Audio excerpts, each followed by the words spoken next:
Welcome to the Risky Roadkill podcast, where we're about to take a deep dive into the thrilling world of contract reviews, due diligence, and compliance audits. It's time to risk it for the biscuit, folks. Okay. Welcome to the Oh No They Didn't Tales of Third-Party Risk podcast, where we spin the wheel of third-party risk and hope it doesn't land on you're screwed.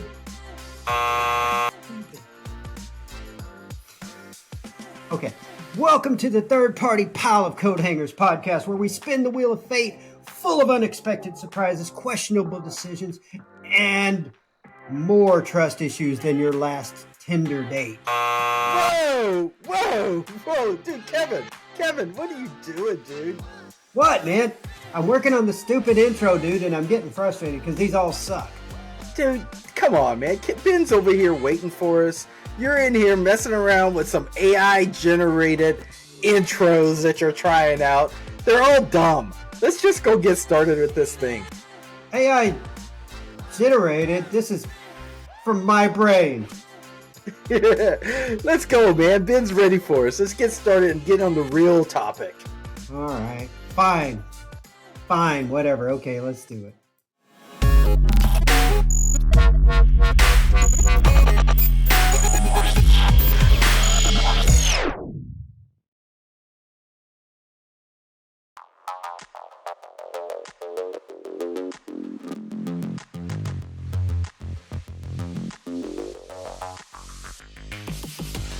Episode 5, Third-Party Risk.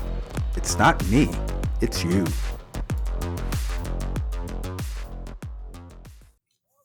Welcome to the Cyber Distortion podcast. This is episode 5 of season 2. Third-party risk is the topic tonight. And we've got a special guest, Mr. Benjamin Hall. And Jason, I believe we have a first tonight for the Cyber Distortion podcast. Kevin? First time ever, we have a repeat guest. Ooh, that is true. I know. Yep. Exciting. So we brought in Ben, first guest on the podcast, first guest ever on an actual topic where it wasn't just me and you talking.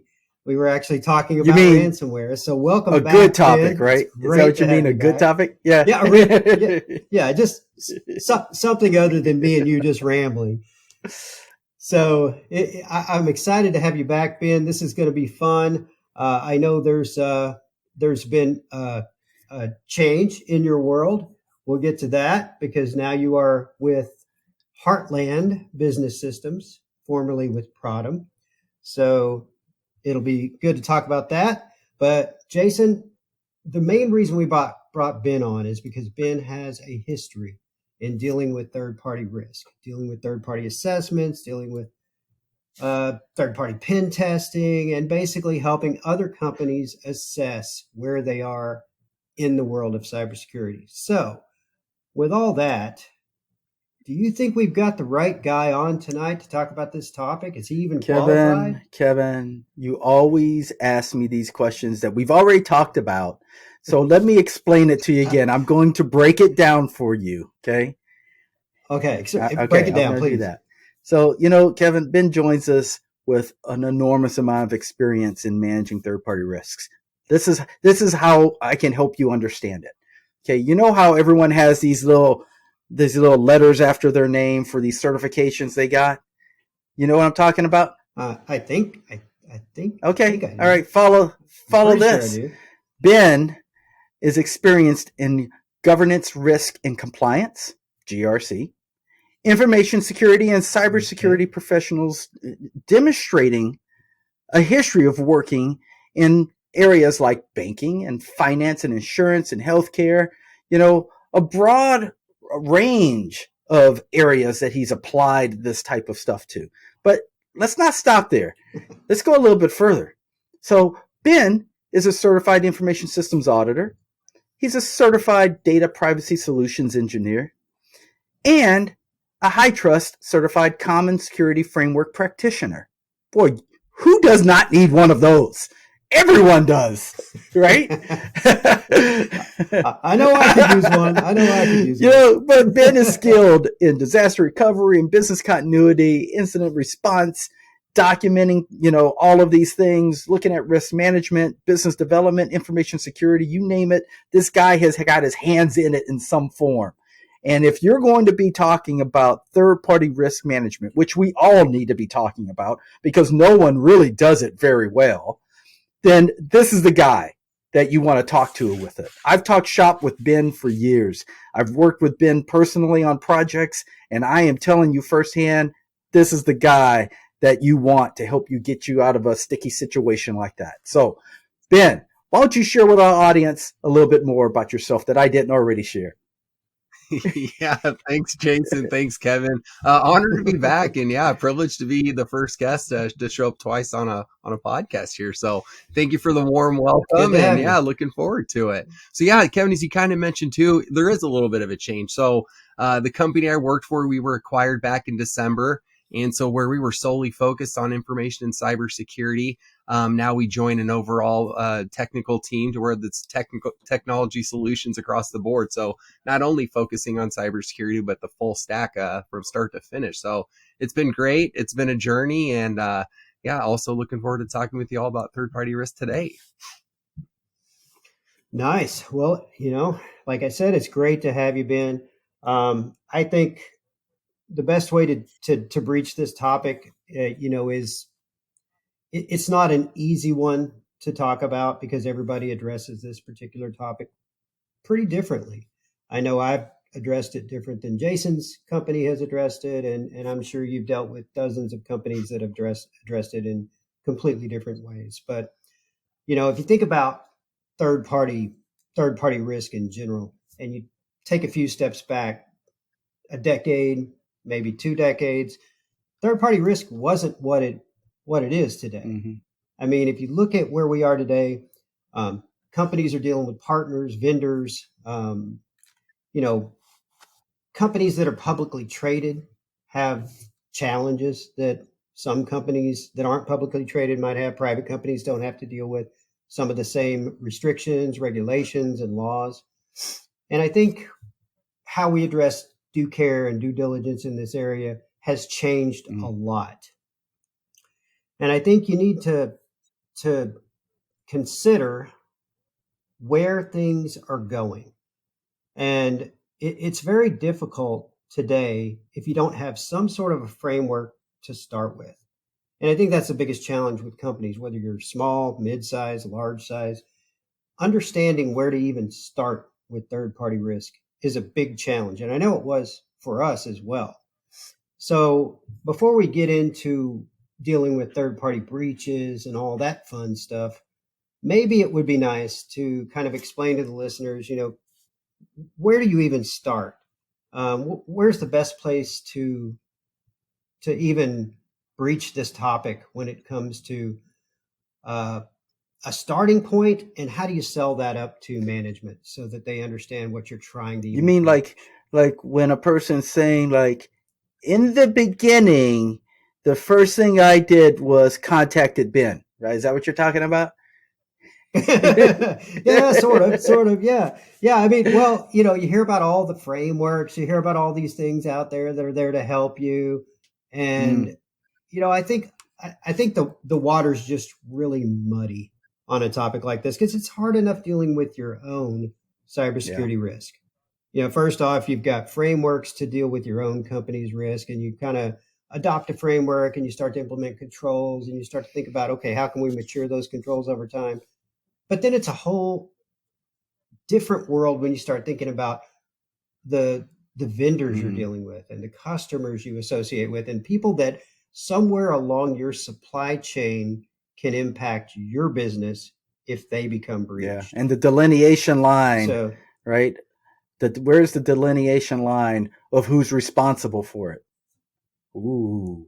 Yeah, right. Yeah, I mean, there's a lot of regulations around that, and who's ultimately going to take the fall if they end up breached. Was it my fault? Was it their fault? Is it a combination of both of our faults? So let's just start with that, and talk about, where do you even begin? From your point, if you're helping a company, small, mid-size, large size, are there differences? Yeah, for example? absolutely. And that's a great way to start it too. So you kind of reference it there too, as you're kind of framing this up. So, you look at all the different information security, cybersecurity controls you have to implement yourself at an organization, right? Well, now you've kind of thrown a wrench into things by introducing a third party, which is a service provider, a vendor, a contractor, a consultant, anyone that you're purchasing or utilizing services from their company to do work for you with. And the risks that come about from that are, maybe there's just certain things that they aren't doing that you would expect your own personnel to do. So, when you look at the third party risk that could be introduced, you can balance the risk that exists that you know of based on your control suite that's in there already.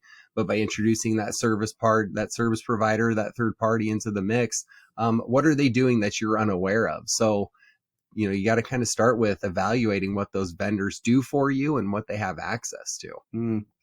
Yeah, and it's interesting. I think, as you were saying that, it reminded me of a couple of things. One, I mean, you kind of went through some definitions of a third party, who those entities might be. But it's interesting because, you'd be amazed at how often you are in a customer engagement and they're confused on who you would consider being a third party and who wouldn't be. And so that's where the confusion starts. Like, so is my consultant group that I'm using to do code, to write my code for me, because I got a offshore consulting group, is that a third party? Well, yeah, right. And so in their mind, they're only thinking about it like augmented services. Like, so I'm using this third party over here to support my system in some kind of way because they provide some solution that I don't currently have. I get that part, right? They'll say that, but they don't think about all the other entities that they interact with that also fall under this third party umbrella that they need to consider. And that is where it becomes their first awakening of, oh my gosh, are you serious? I got to consider all of those individuals, right? And then the second part would be like talking about acceptable risks. So even if you understand what an acceptable risk and what your acceptable risks are for your organization, do you really understand what it is when you put it in context of every one of these additional entities? Probably not, if you didn't even know what half of them were to begin with.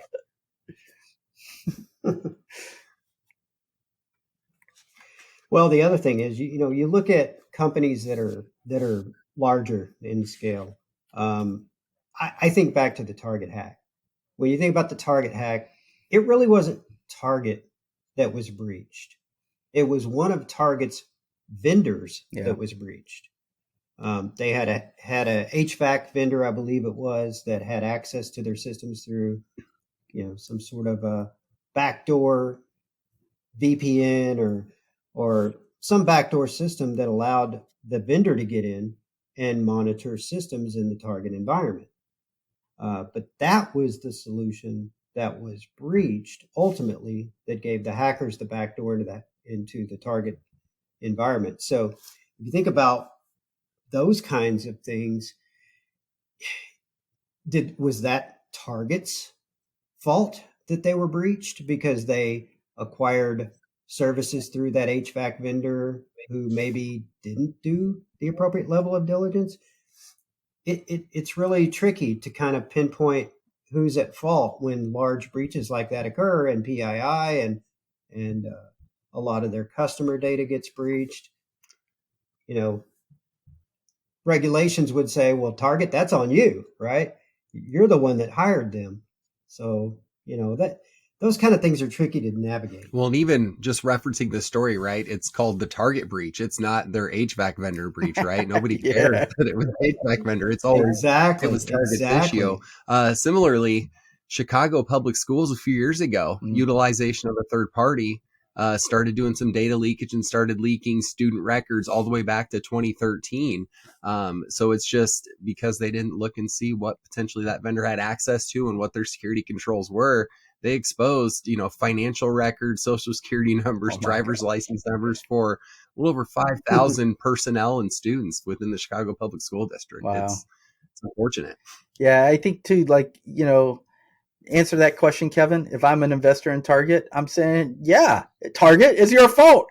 I don't care what you have to say; it's still your fault. And here's where I think, for me, I like to think of it like that. Try to think of it from an out of the box scenario. Right?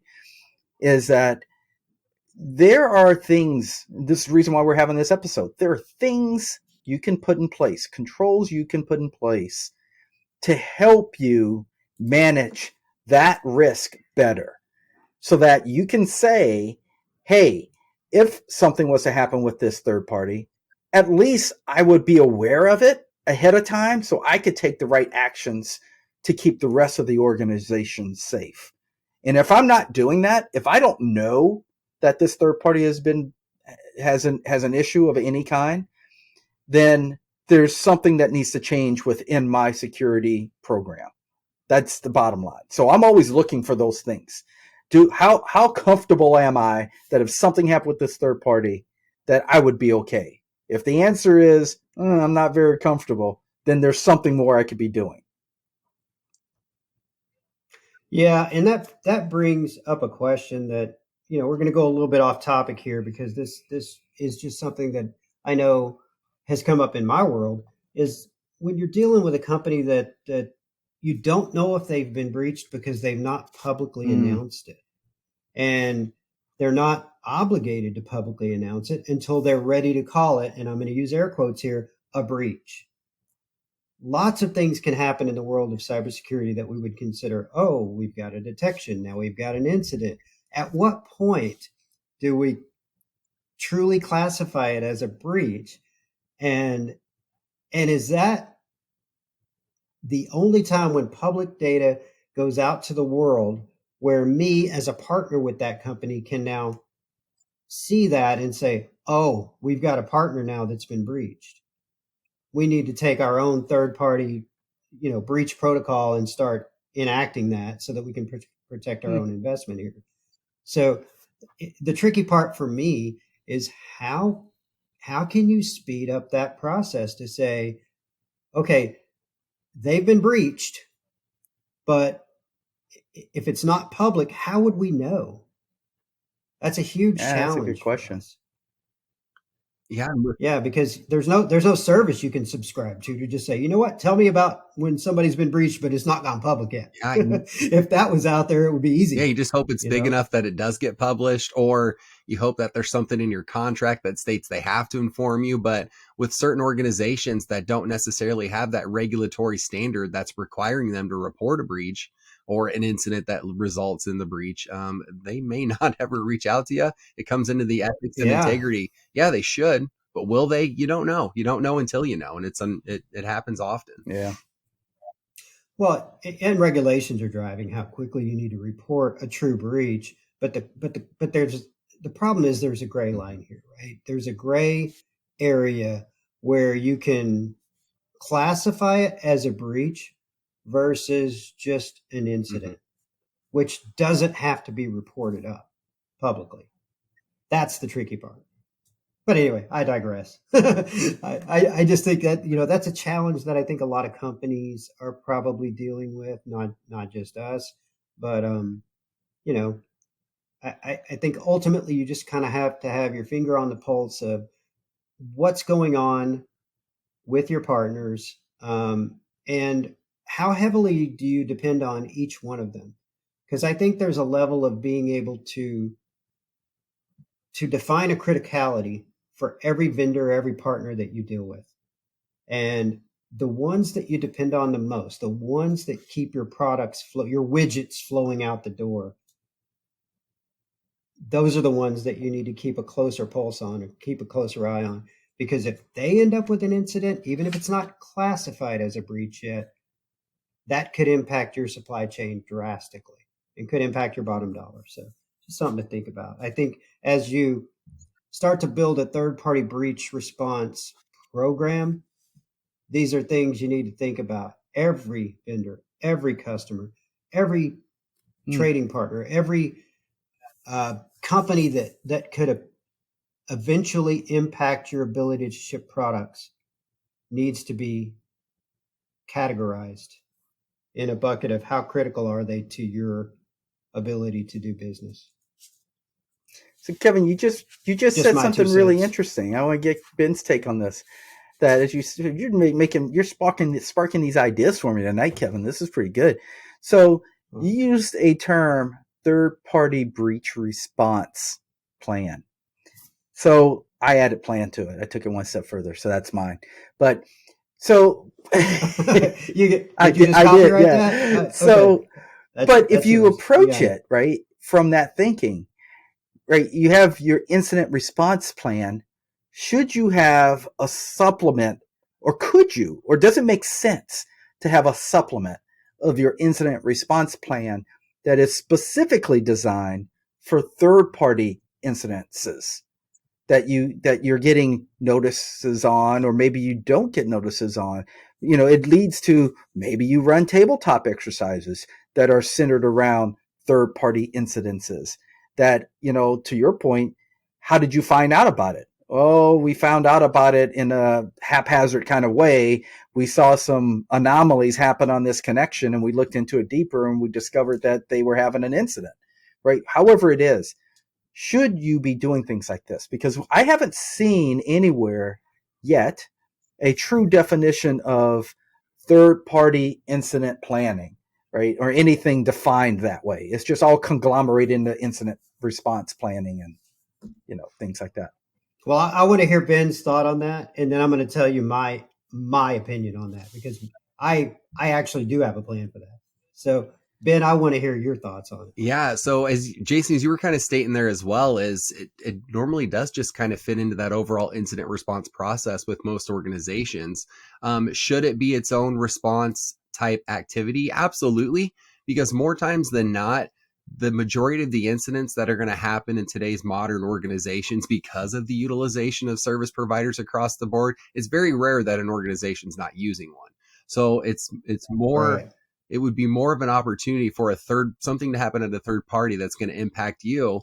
So it should be a part of an incident response. Maybe it is its own plan. Maybe it has its own run book and playbook that has specifics of who needs to be in that room when something goes down, and how you're going to communicate your strategy to internal and external parties. So I love that idea. I think it should definitely be incorporated within, or even its own separate plan. Yeah, like the guy who did the contract with that third party, he's in the room.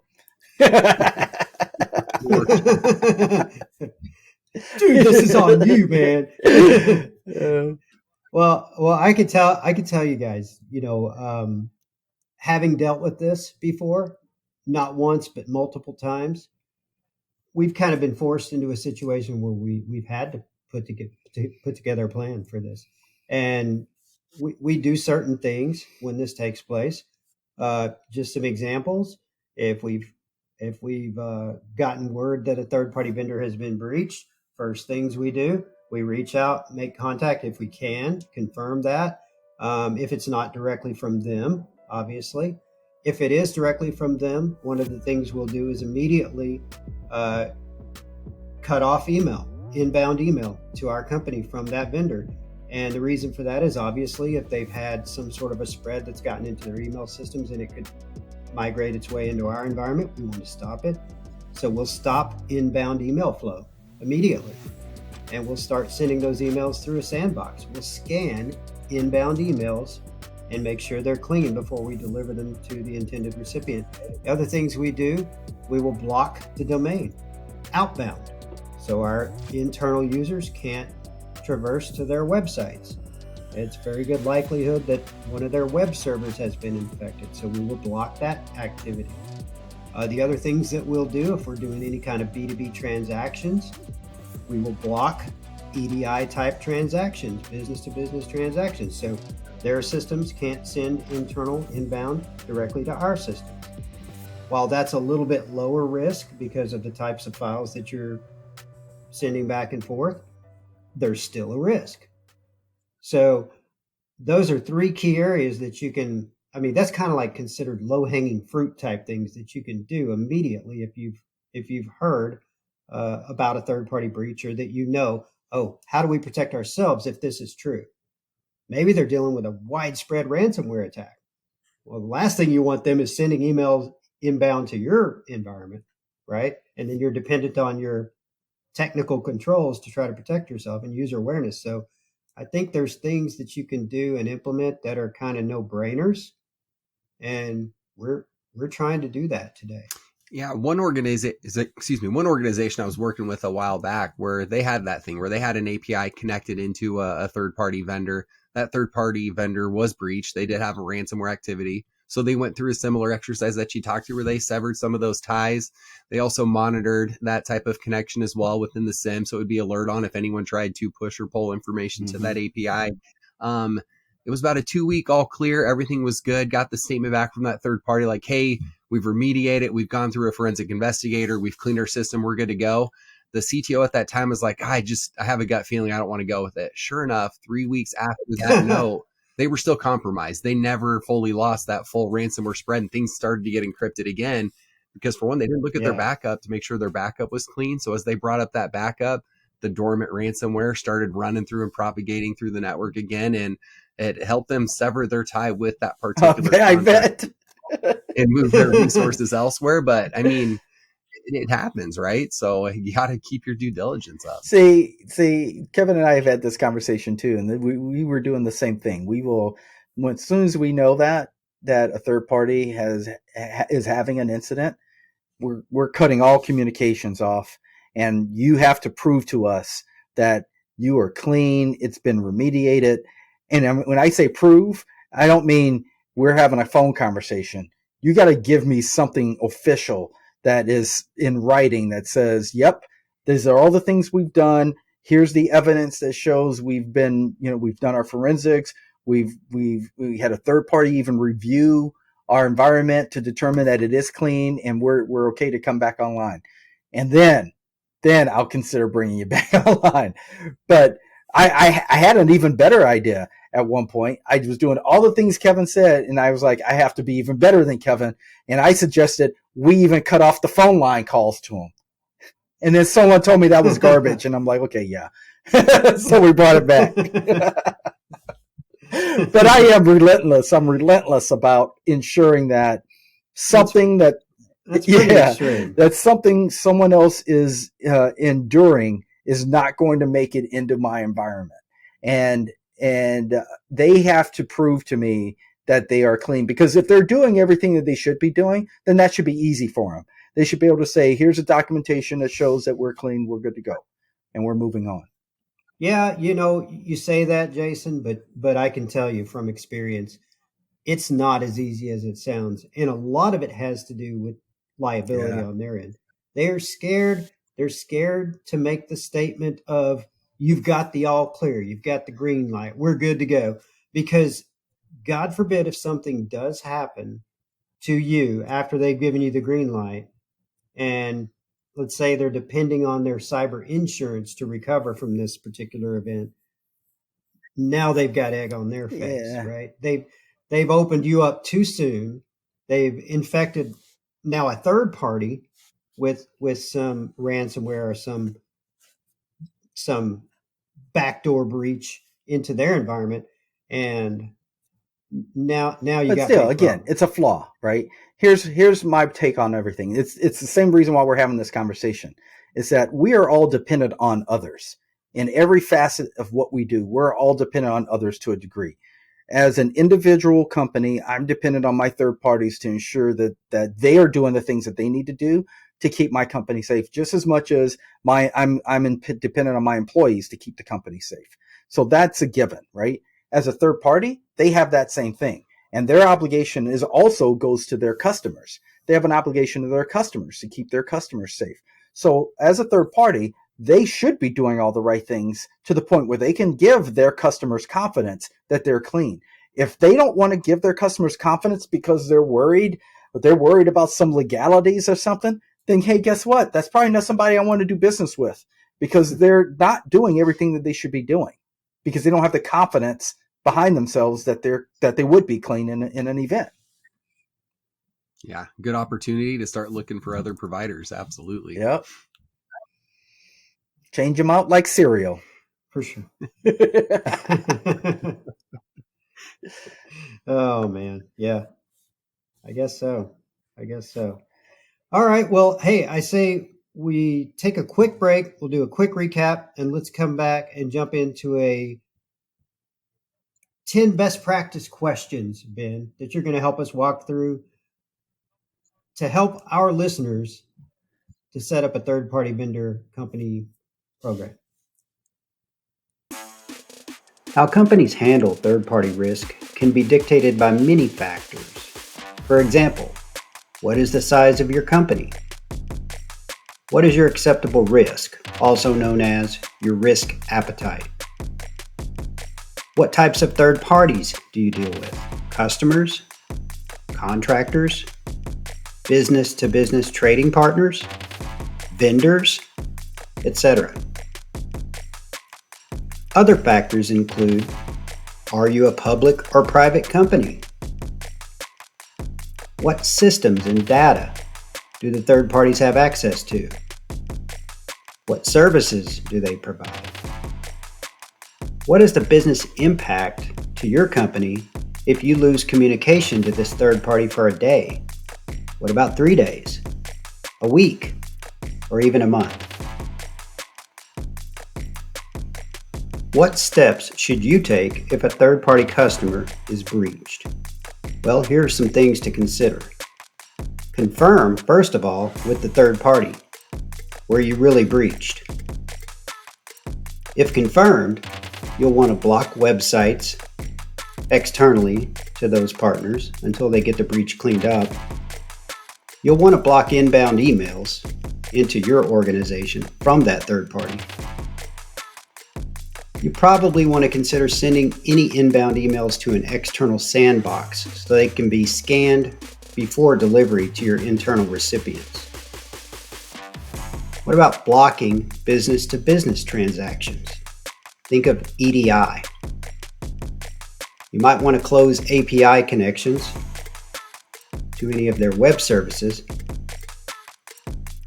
And remember, breach management and incident response is not really a single person job. You might want to consider putting together a third-party risk committee to help make some of these decisions. And we're back. So, I'm so excited about this next part because we are going to go deeper into some of the more practical things you all can take away and utilize in your thinking around how do you approach this topic of, assessing third-party risk. So, we talked a little bit about, Kevin asked the question about, how do you get started doing this? Let's take it one step further. So Ben, I'd like to say process is prudence. Maybe I should copyright that one too. But what would be prudent first steps that you can take to really get yourself going?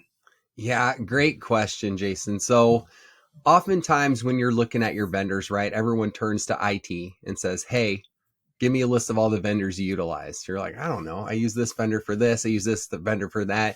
Your critical ones, the ones that you need to keep your eye on, but there's so many others where you may be making a payment too. So one of the first steps is to reach out to all the other business departments and say, hey, who do you have a relationship with? And that relationship could be someone you're paying services for, but realistically, someone you're actually sharing data with, whether that's a network connection, that's a username and a password you may have access to, it's PII, it's PHI, it's anything that could potentially cause harm to your organization. So start culminating that list and putting that together. Once you got a good idea of what exists there, is now evaluating which ones may be deemed most critical, and that would be based on what type of access to what type of data they would have, and then start conducting due diligence. So I know as we kind of go through those questions, some things we'll talk about are some of those due diligence things, but follow the data. What do they have access to?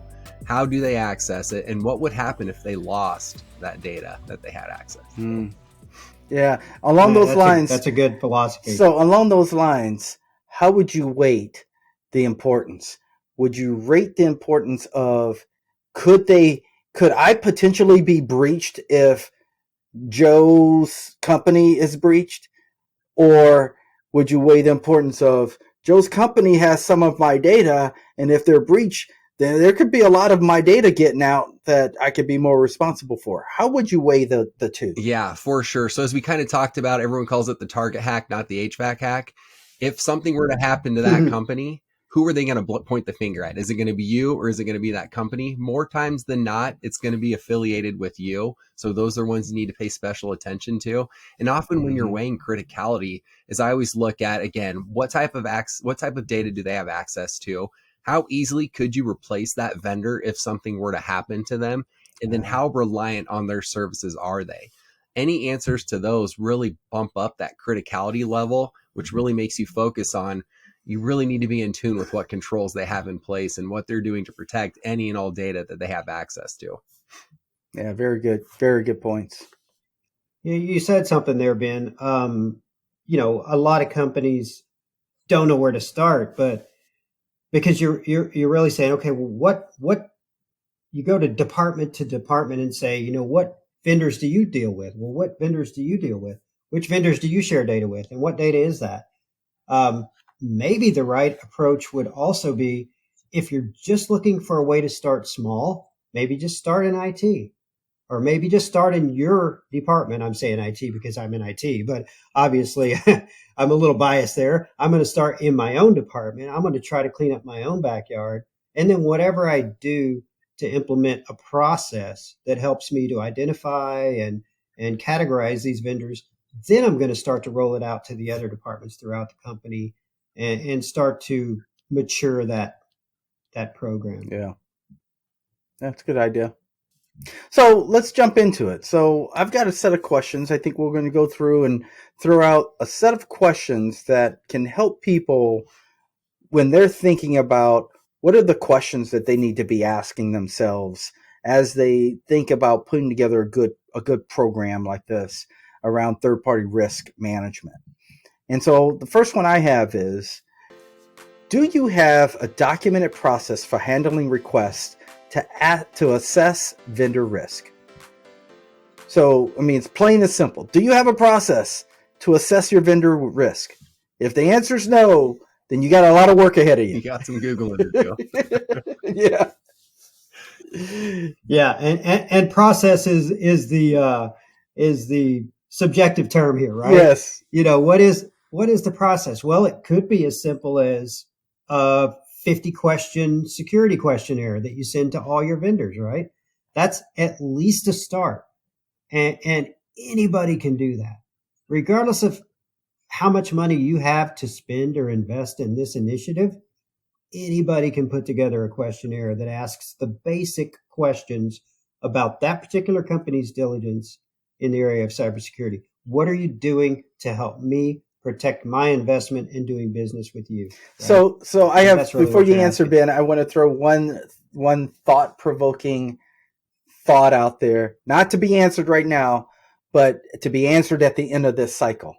Okay. And it is there a better method, better being the key word, to using the 50-page questionnaire process? Because we've all seen those. You get them and you got to go through and fill all these things out. Some of them are calculated or weighted. They have code behind them. You know, they're complex spreadsheets. Is there a better method to doing that work than to get these spreadsheets or to utilize these spreadsheets? So that's the thought-provoking piece I have out there. Keyword better on that. So we'll answer that at the end of this, but let's move on. So Ben, what were you going to say? Yeah, no, I like that. So, you're kind of diving into what is that classification of the vendor, right? What type of information do they have access to? Where do you even start? So condensing a questionnaire, yes, you could utilize that questionnaire you're referencing to where you answer yes on a particular tab. All of a sudden there's 30 more questions there and your percentage completed just doubled. So, there's certain things, things you want to know and certain things you want to care about to the granular level, maybe not in that moment, because maybe you're just deciding which vendor you're going with. So you just want to know, do they have at least the basics in place? But Kevin, as you were kind of talking too, what's a way you can do it if you're not a third party, risk management professional? And you look at a lot of these individuals within their organization, they're more than likely performing some type of risk assessment for their internal controls. Flip it. Ask them of a third party and start there. So the same expectations you have within your organization and how you're assessing the risk within your organization, ask those same questions of your third party. see what documentation you can get from them, see what documentation's available online. More times than not, a good service provider is going to have some type of security portfolio that you can grab and look at to at least get answers to some of the basic cybersecurity questions you want to know. Sure. Yeah, that's a good point. And nobody warned me that this was an adaptive questionnaire. Damn it. There's only 100 questions. Now I there's answered 200. yes, and I got 10 more questions. Oh, man, that would suck. These things are long enough and bad enough as it is, right? Yeah. So I got a question too. What type of information should you gather when you're starting to create those overall vendor profiles? What information do you want to know about that vendor, which then helps you determine what questions you even want to ask them. That's a good one too. I like to think about it, and I think as we go through these questions, we're going to answer my thought-provoking one, but I'm going to give you an example of that. I'd like to think about these questionnaires as documentation in and of itself for good purpose, that at some point I might have to go pull that questionnaire when Kevin says, oh, we were doing everything we were supposed to do. And I pull Kevin's questionnaire and I'm looking at him like, Kevin, you said you were doing this, but if you were doing it, this wouldn't have happened, right? You might have to pull these questionnaires to refer back to an incident that occurred with your third party. And so even though they might have answered it as truthfully as they believed it to be at the time, they may not be actually exercising those practices as well as they should. And this is your documentation you can use when you're trying to hold action against them. Yeah, that's a good point. And one of the challenges that I see, and I'm in cybersecurity, I live in this world, but we'll get questionnaires from time to time where they're touching in an area that I'm not the resident expert in. I'm the cybersecurity guy. That doesn't necessarily mean I know everything about IT as a whole in my department. And there are people that are better suited to answer a lot of the questions on a singular questionnaire that is delivered to a singular person with 50 to 100 questions that are expected to be answered. And usually there's a time frame. We need this back in 2 weeks. Well, who has the time to go chase down all these answers? Who are you doing this work with, Kermit the Frog? Yeah. I mean, I acquired Kermit for the job, and but seriously, I mean, a lot of times you don't know the answer. Yeah.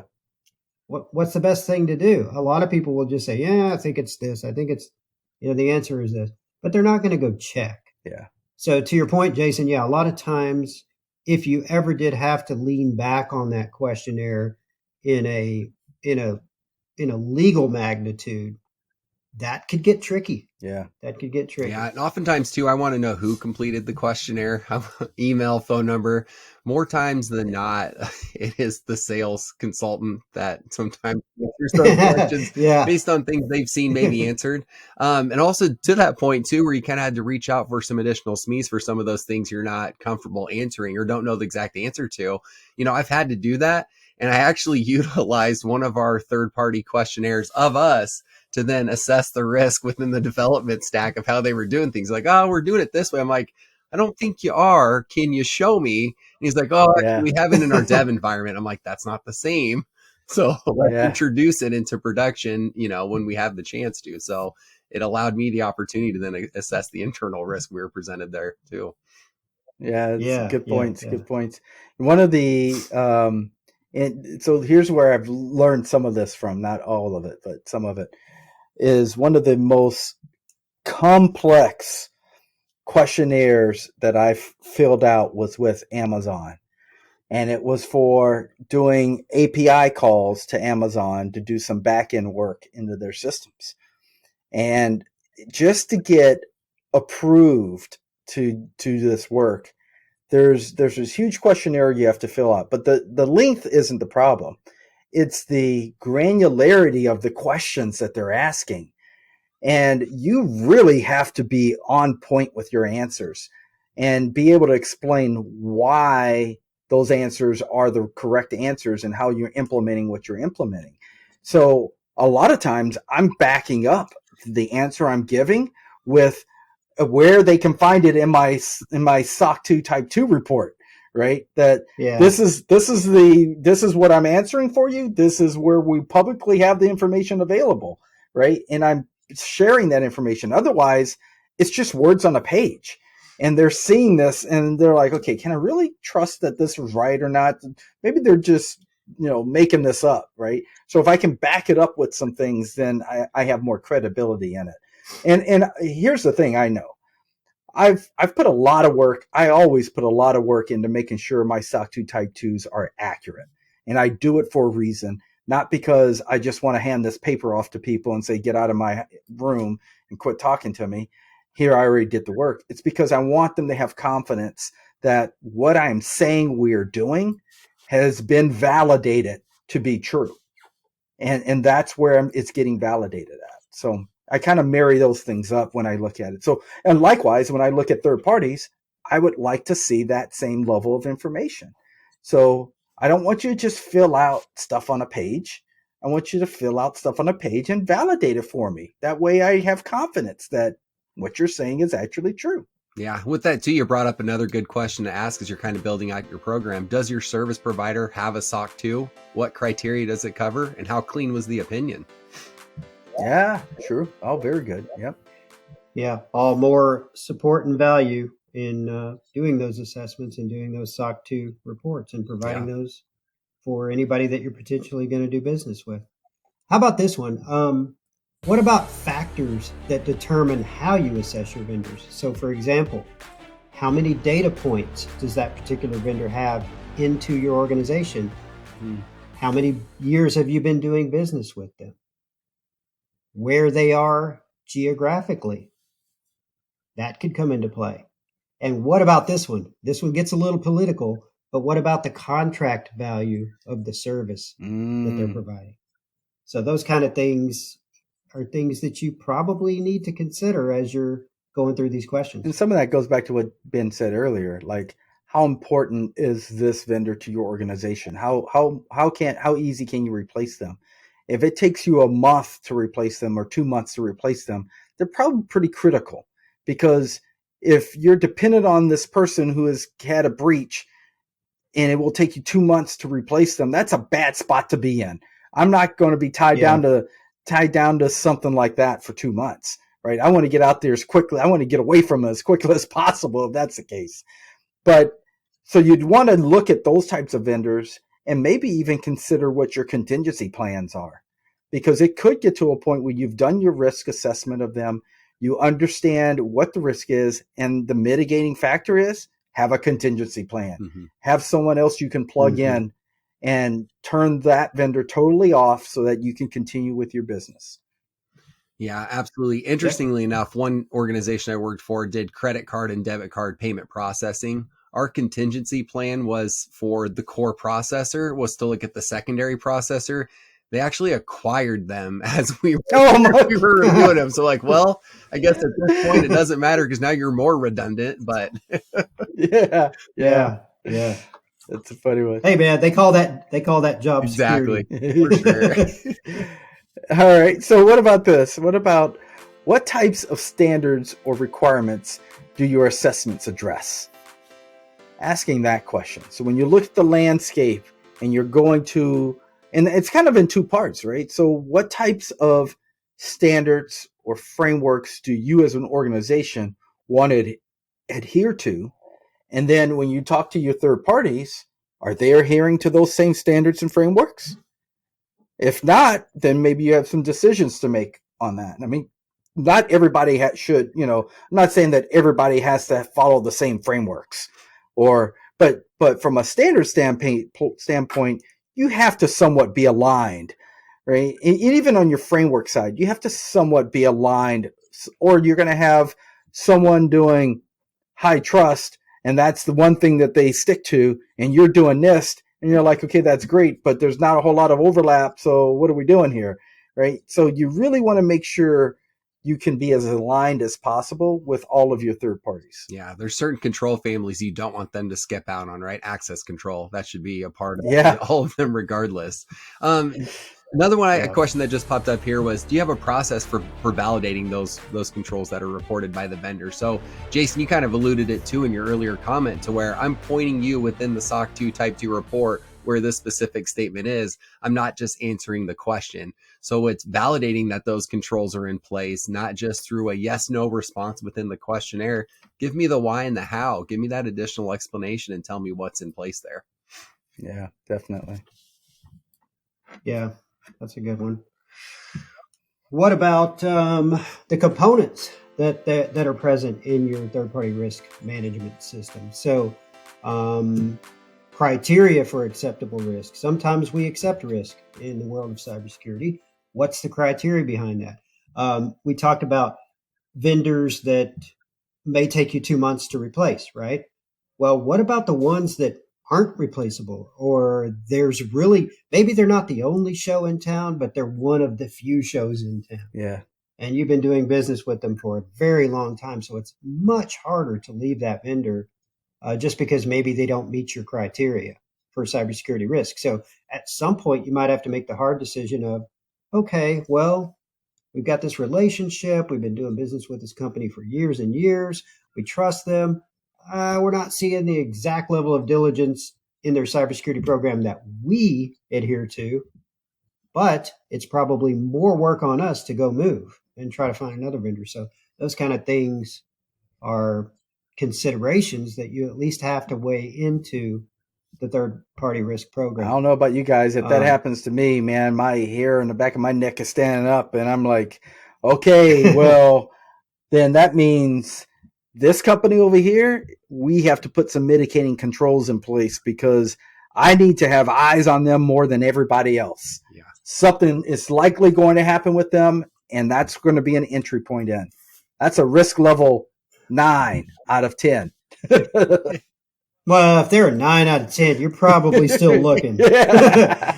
yeah, well, definitely. Kevin, you bring up a good point too. So, as you look for that criteria for acceptable risk, so assuming your TPRM program, your third-party risk management program, is going to filter up to another level, right? So you have your enterprise risk management program that's helping balance that threshold, helping with those guardrails of, yes, this is an acceptable level based on the business need, or maybe it's not. And here's the line in the sand that we're drawing that says we can't utilize them. So not having the decision be, your third party manager that's looking this over, but they're able to bounce that up to a committee to where they can talk through what risk exists and if that's at an acceptable level. Yeah. It takes me back to the CISSP, and Jason, you'll recall this when we were studying for the CISSP. One thing that they really harp on and they pound into your head when you're talking about cybersecurity in general, but definitely in the area of cybersecurity risk or third-party risk is, we're here to support the business, and it's not the other way around.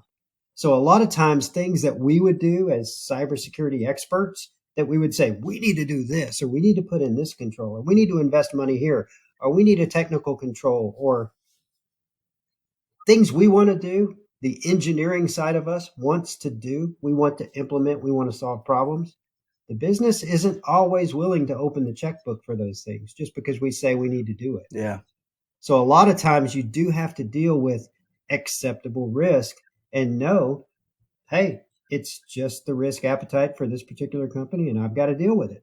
That's part of it. Yeah, and Ben, you're bringing up a good point on that too, is, where's your committee in all of this? And when do you bring your committee in to evaluate the information you've collected when you look at the assessment of the third parties? Because ultimately, you do not want this decision to just be your decision alone.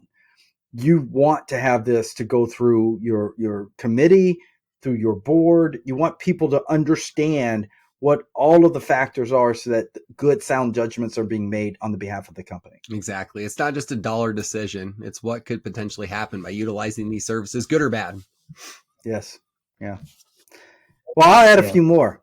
What about these? What about defining KPIs and risk indicators? and taking the time to think about what those key performance indicators or risk indicators would be for your organization, and how well do these third parties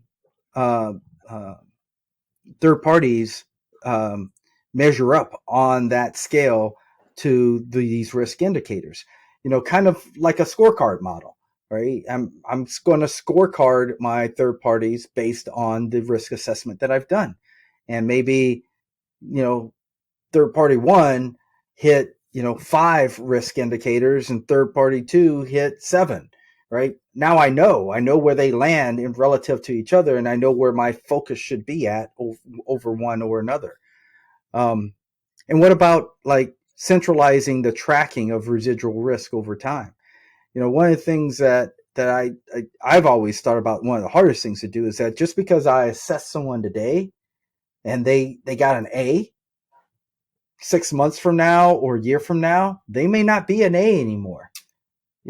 People aren't sitting stagnant on their systems. Or 2 days from now. True. Or 2 days from now. So how do you continue to evolve this program and continue to get information so that you can make sound judgment? Yeah, great point. And, oftentimes too, as you're setting that criticality for the vendor, is also within your vendor program is determining at what frequency and cadence will you continue to evaluate them.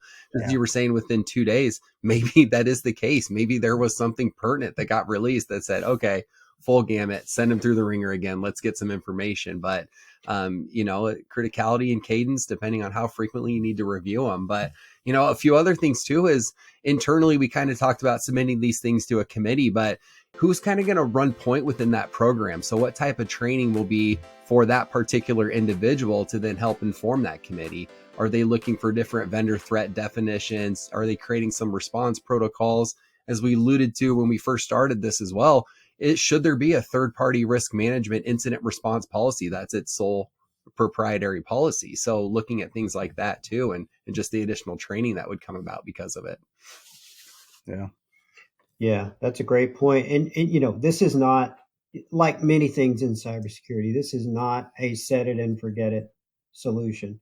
Unfortunately, when it comes to regulations and regulatory law and dealing with third parties that you have gone out and recruited to do business with for your company, now that onus is on you to do the diligence to make sure you're asking them the right questions, to make sure that you're evaluating them, or that they're assessing themselves and sending you the information that, hey, look, we've assessed ourselves again. And maybe you're okay with once a year. Maybe it's more frequently if they experience some sort of a breach. But yeah, this is not set it and forget it. It's a program you're bolting into your existing cybersecurity program that is just basically look at it as an appendix to your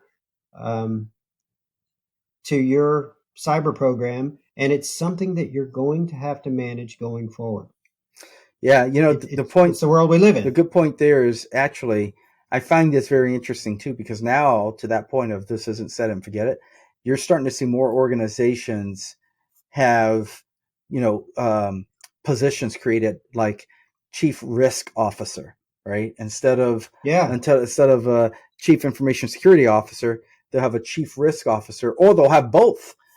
Right. And it's because they feel that risk is so important to continue to keep an eye on it that they have to have someone on point always monitoring for it. Yeah. Think about GDPR. Yeah. When GDPR took off in Europe, basically a mandatory position at an officer level called the data processing officer was created out of the atmosphere. Yeah. This position never existed before GDPR. And now they're requiring all companies in the UK or in Europe that are adhering to GDPR to have this data processing officer position. It's their sole responsibility to protect personal data. And so it's no different dealing with third-party risk.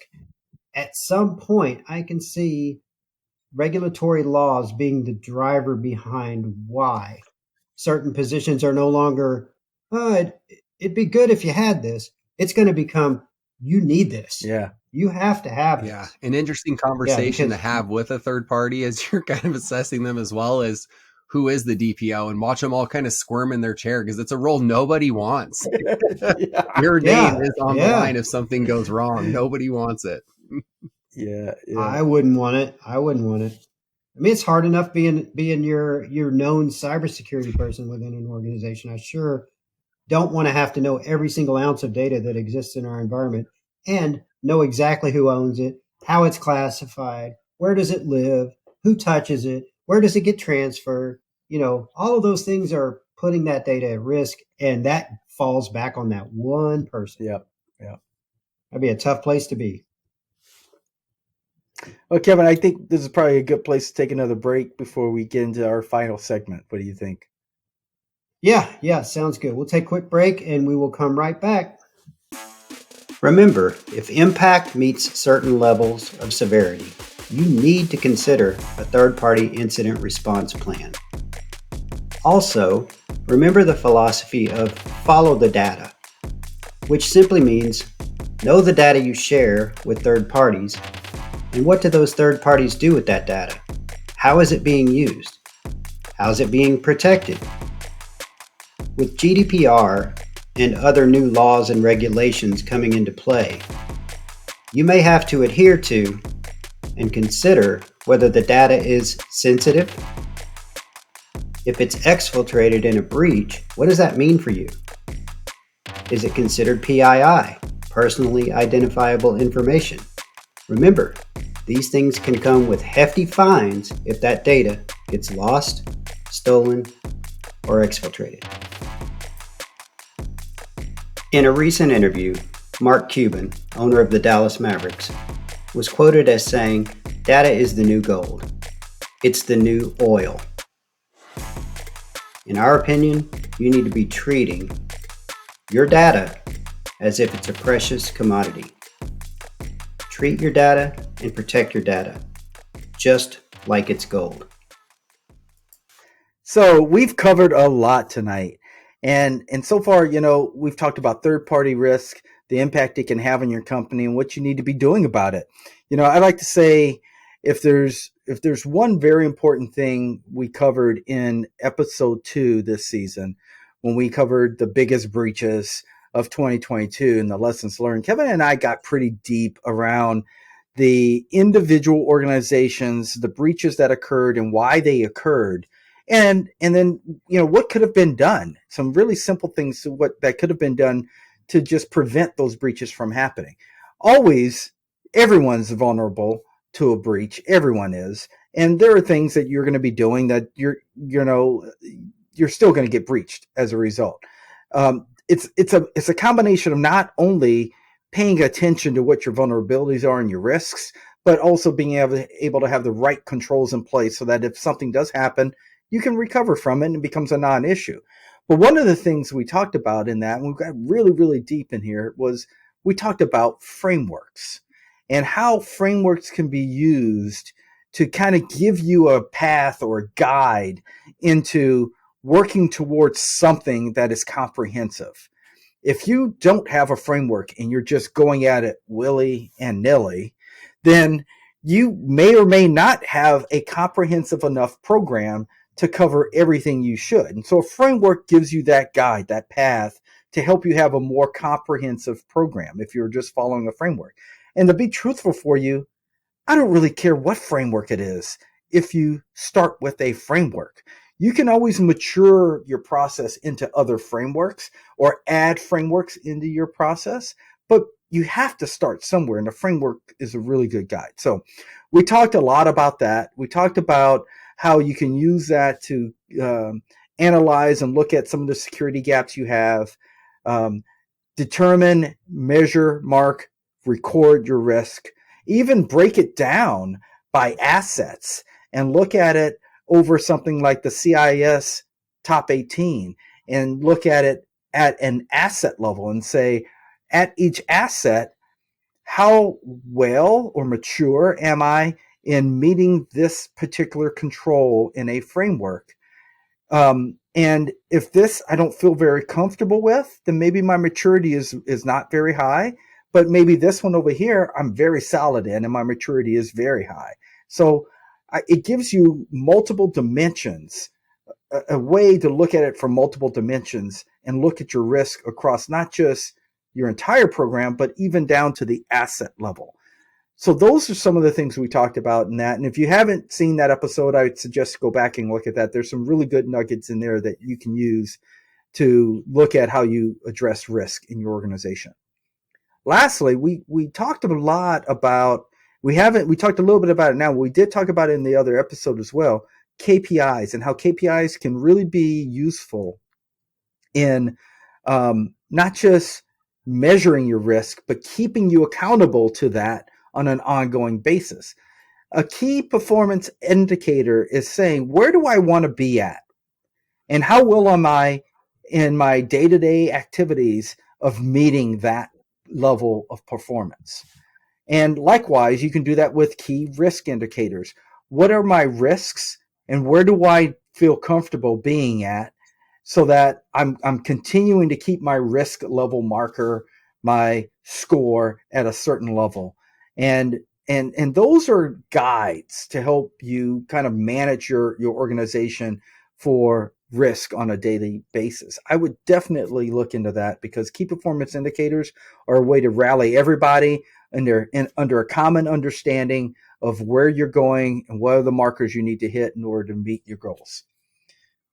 Yeah, Jason, you said a mouthful there. And a lot of what you're saying goes back to what we covered in detail in that second episode. KPIs are very important in that it gives you a historical marker to go back and look at. And if you're not leveraging KPIs, and first you need to get the framework in place, but the KPIs kind of come later. When you put the KPIs in place, now you have a milestone. Yeah. Now you have a starting point to start looking at trends over time. And that's how you know if your program is starting to mature. So, yeah, like Jason said, you can't tell by the title of what we titled that episode 2, but if you care to learn about frameworks, if you care to learn about how to assess gaps in your security program, or if you care to learn about maturing your program over time, definitely go back and look at episode 2, because we cover a lot of that in detail, in very big detail. So, but I know what a lot of people that are listening right now are probably thinking. They're thinking, oh my God, I'm overwhelmed. I've got so much on my plate already. I've got my own problems to deal with. How in the world am I going to deal with also third parties' problems and trying to get them on point with a security program that I'm still trying to implement on my own? And to that, I'm going to go back to Ben here, because this is kind of really in the wheelhouse of exactly what Ben and his company are out there to offer. So Ben, if a company came along and said, hey, look, I can't take this on myself, I need some help with this, what would that look like if they came to you and said, hey, what can you do to assist us? Yeah, walk us through this absolutely. process. And there's a couple different flavors to it. So depending on the type of service you're looking for, if it's not just third-party risk management, is within each vCISO program, we do incorporate some element of third-party risk management within there as well. So one, we're going to help you set that strategy. We're going to help you determine the program. We're going to help you classify what third parties and vendors should be evaluated and at what cadence. And then we're going to perform some of those right along with you to help educate you along the way, so you know what you need to look for. You can then help train some other business department managers that maybe need to evaluate some of their third parties as well. We've also had instances where organizations will come in and said, I don't care how it gets done, just do it and give me the report. So we'll perform their full-fledged TPRM program. We'll evaluate the vendors. We'll provide the risk report. We'll speak to the board about it. We'll speak to the risk management committee about it. And we'll kind of put that portfolio with the appropriate KPIs in there for what you need to evaluate within those vendors and how frequently they need to be. So implementing into the strategy, doing it for you, and then providing you that guidance, and then just owning the program wholeheartedly. Also, we've had a lot of success lately with a lot of organizations introducing some type of GRC tool that has a third-party risk management module built within, and that incorporates frameworks for you. So you can evaluate them based on their responses to that. There's a documentation repository. You can score it and get all of your pretty KPIs and graphics that can be communicated across to the board and senior management. But so there's different flavors depending on what level you want to look at. But throughout all of the process, we want to help you. We want to educate you. We want to keep you informed with what those potential risk factors could be when utilizing third-party services. Mm-hmm. Yeah, that's awesome. Yeah, I think it's always hard to, very good points in everything you were saying, Ben. And that's exactly why you might use a partner like Heartland to come in and help you, figure some of this stuff out. A lot of people get stuck and they don't know how to really get started. They understand some of it, but even if you understand some of it, having a good partner to come in and help fill the gaps for you can make all the difference in the world. And maybe you don't need them, all the time for years on end, but you might need them to get started. And then they become a partner that you can constantly go back to and utilize and help you through the tough spots. But I'd like to add one more part to this. I think everyone struggles with this piece, and it is when you start to assess your risk and you understand what you're working with. You talked a lot about GRC tools that you can be using. I think people struggle with how much can they expect their third party to have to enforce on their behalf. Where's the delineation line of, okay, my rules in my organization are this. I need you to conform to those. You do not. So what are we going to do about this? Right. I think you get into those situations where people often feel like there's a give and take, right? And maybe I use a certain EDR and you have a crappy EDR, in my opinion. But am I going to force you to change your EDR, or I'm going to accept the fact that you have an EDR at least, thank goodness, and we're going to operate like this, right? Where are the lines of delineation? So a lot of those things a partner can help you work through in understanding what is acceptable enough for you to care about and what's maybe not that big of a deal and you can move on. So that's my 2 cents on that part. Kevin, your thoughts? Yep. No, I totally agree. I think you hit the nail on the head when you said a lot of times you may not need a company to come in and help you and assist you to really do this forever. But a lot of times the hardest part with anything is just getting started. Yeah.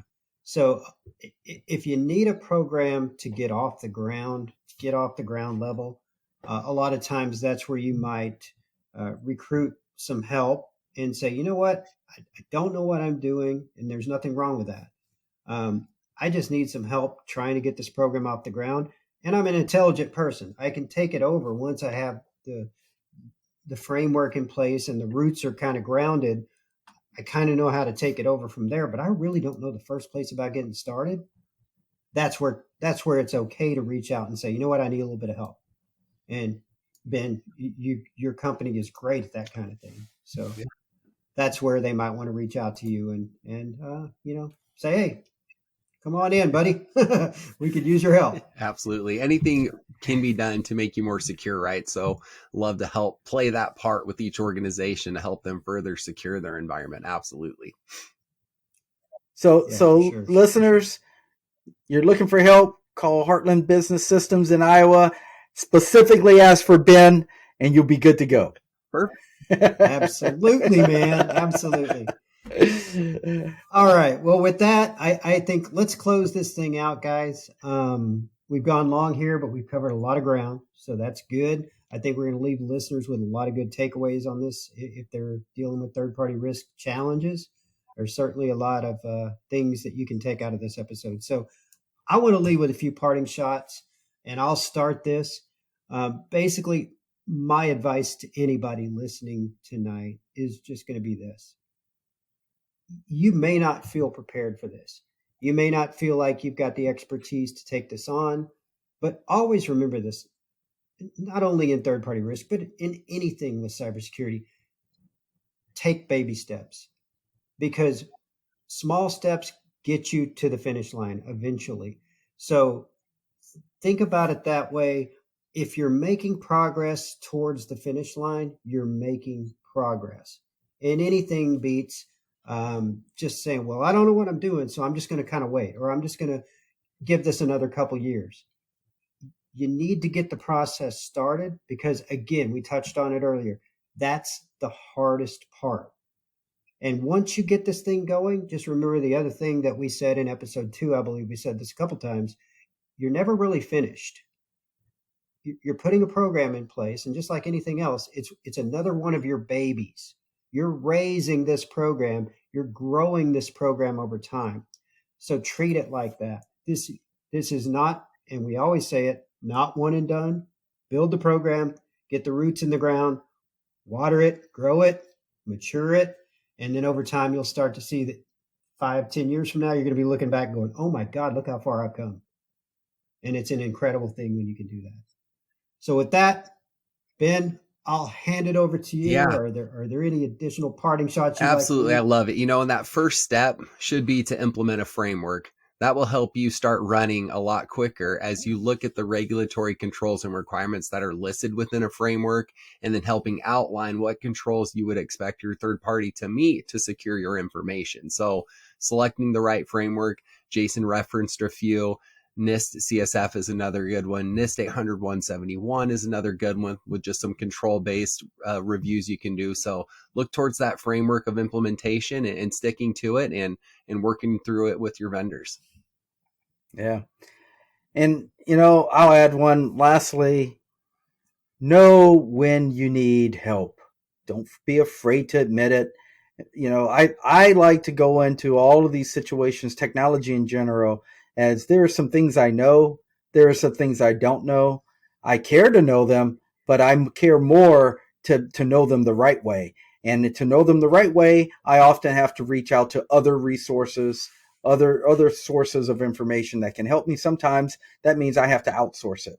So this might be a situation in which you have to outsource it to get started.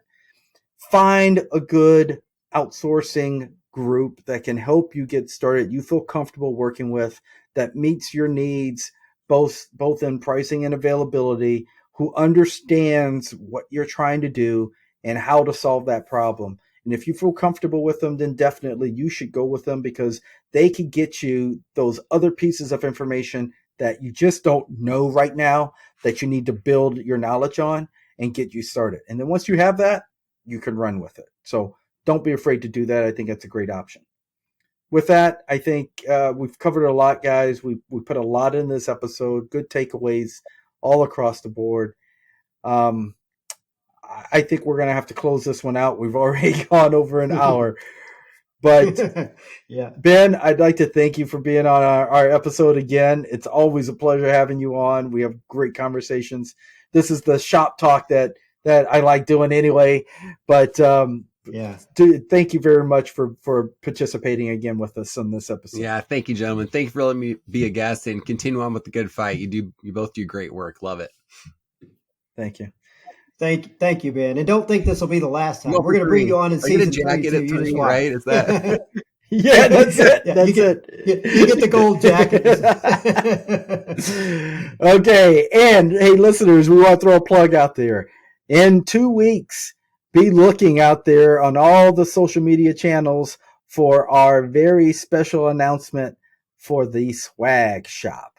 Cyber Distortion will be releasing a swag shop. And if you haven't heard about the Cyber Distortion website that we have launched with its blogs that are a combination of AI-generated information and human-manipulated information, you should certainly check that out as well. We're continuing to try to get great content and information out to you and spread the word. And we hope that you guys will do the same on our behalf. Get the word out there so we can all be champions of solving this problem together. With that, we'll close out this episode, and thank you all. Good night. Cheers, everybody. Be diligent. I'm Ashley. I'm an artificially generated avatar with the ability to manipulate your mind via the power of my intelligence botnets. Let me prove it to you. You're about to click on that subscribe button, and then you'll click on the notification bell so you don't miss when Kevin and Jason drop future episodes of the Cyber Distortion podcast. So, go ahead. That's right. Slide your mouse over slowly and gracefully. There you go. Now click. See? That wasn't so bad now, was it? I'd like to thank you for listening to today's amazing podcast episode on YouTube or your favorite audio streaming platform, and don't forget to tell your friends. Oh, and remain diligent, my cyber friends. The world is a very scary place.